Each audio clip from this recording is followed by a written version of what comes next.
আমার আইডেন্টিটি নিয়ে প্রশ্ন করা হয়েছে, এটা গুরুতর অপরাধ করেছেন উনি। তিনি বলেছেন যে আমি বলে থাকি আমি শহীদ মুক্তিযোদ্ধা পরিবারের সদস্য, তাহলে ইনি এটাকে চ্যালেঞ্জ করছেন। 2 নম্বর, উনি বলেছেন কোনো মুক্তিযোদ্ধা কিংবা শহীদ মুক্তিযোদ্ধা পরিবারের কেউ জামাত ইসলামী করতে পারে না। তাহলে উনাকে জিজ্ঞেস করে করা লাগবে? এটি আমার নাগরিক অধিকার।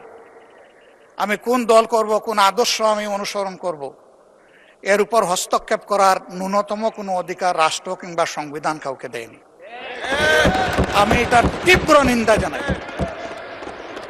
আমার আইডেন্টিটি নিয়ে প্রশ্ন করা হয়েছে, এটা গুরুতর অপরাধ করেছেন উনি। আবার আমার আদর্শ সিলেকশনের ব্যাপারে উনি কথা বলেছেন, এটা বাড়তি অপরাধ করেছেন। আমি অনুরোধ করব মাননীয় স্পিকার, তার এই অসংসদীয় অংশটা এখান থেকে যেন এক্সপাঞ্জ করা হয়।